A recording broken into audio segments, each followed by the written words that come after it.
Jirkanch sirlarga to'la uy. Ariel Castro ishi. Bu uy oddiy bir joydek ko'rinardi. Tashqaridan qaraganda hech qanday shubha uyg'otmasdi. Ammo bu devorlar orasida dahshat yashardi. Qorong'u xonalar, temir zanjirlar, ko'z yoshi va umidsizlik. Cleveland shahri tinch va osuda shahar edi. Ammo bir kuni bu shahar o'zining eng dahshatli sirlaridan birini ochdi. Bir uy, bir odam va 10 yillik dahshat. 2002-yildan 2004-yilgacha Clevelandda 3 nafar qiz yo'qoldi. Ular yosh, hayotga to'la, orzular bilan yashar edilar. Ammo bir kuni ular yo'qoldi.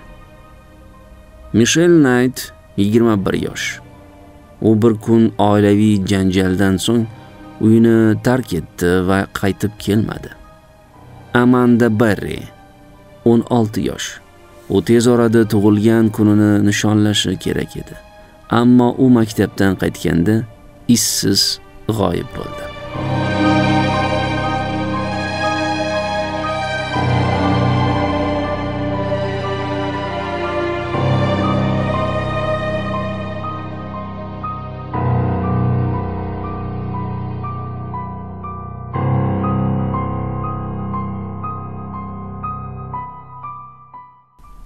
Gina DeJesus 14 yosh.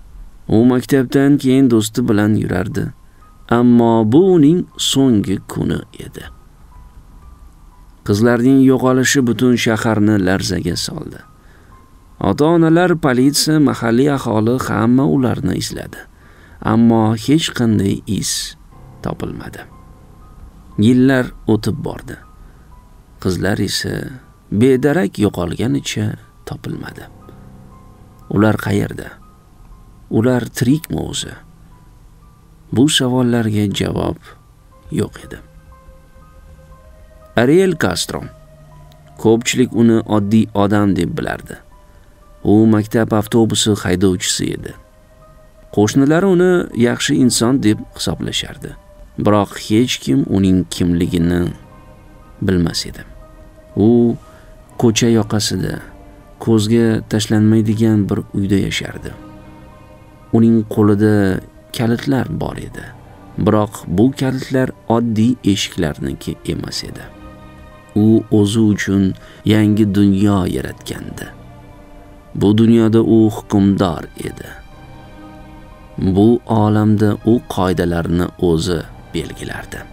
Michelle Knight uning birinchi qurboni bo'ldi. U yolg'on bilan uni uyiga jalb qildi. So'ngra eshiklar yopildi. Keyin Amanda Berry, undan keyin esa Gina DeJesus.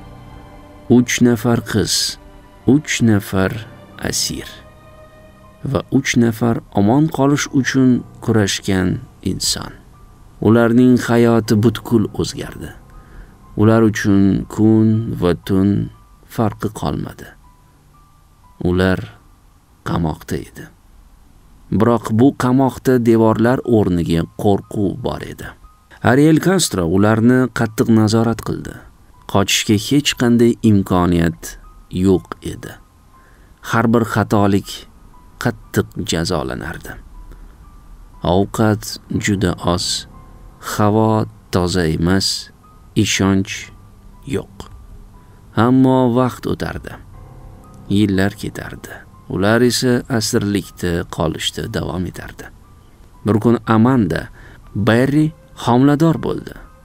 Bu uyda bir bola tug'ildi. Bu bola bu uyning asiriga aylandi.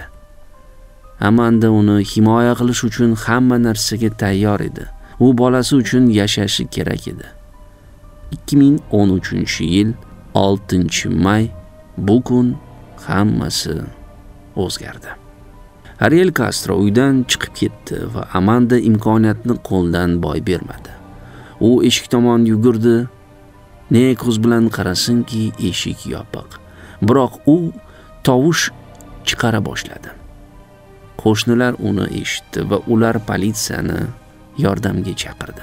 Politsiya uyga kirganda qorong'u xonalar ichidan yana 2 nafar ayol chiqdi.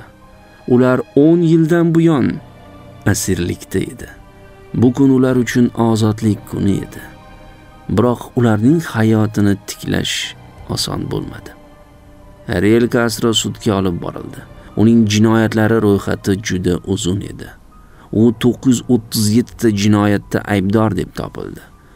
U umrbod qamoq jazosiga hukm qilindi va unga yana 1000 yil qo'shib berildi. Lekin u qamoqda ko'p yashamaydi. Suddan bir necha oy o'tib, u o'z joniga qasd qiladi. Ariel Castro o'ldi, biroq uning qurbonlari hali ham bu dahshatni unuta olmas edi. Uning uyi buzib tashlandi. Bu uy bilan birga uning dahshatlari ham yo'q bo'ldi. Amanda, Gina va Michelle yangi hayot boshladi. Lekin ularning xotiralari ularni hech qachon endi tark etmaydi. Bu voqea Amerika tarixidagi eng dahshatli jinoyatlardan biri bo'lib qoldi va bu tarix hech qachon unutilmaydi.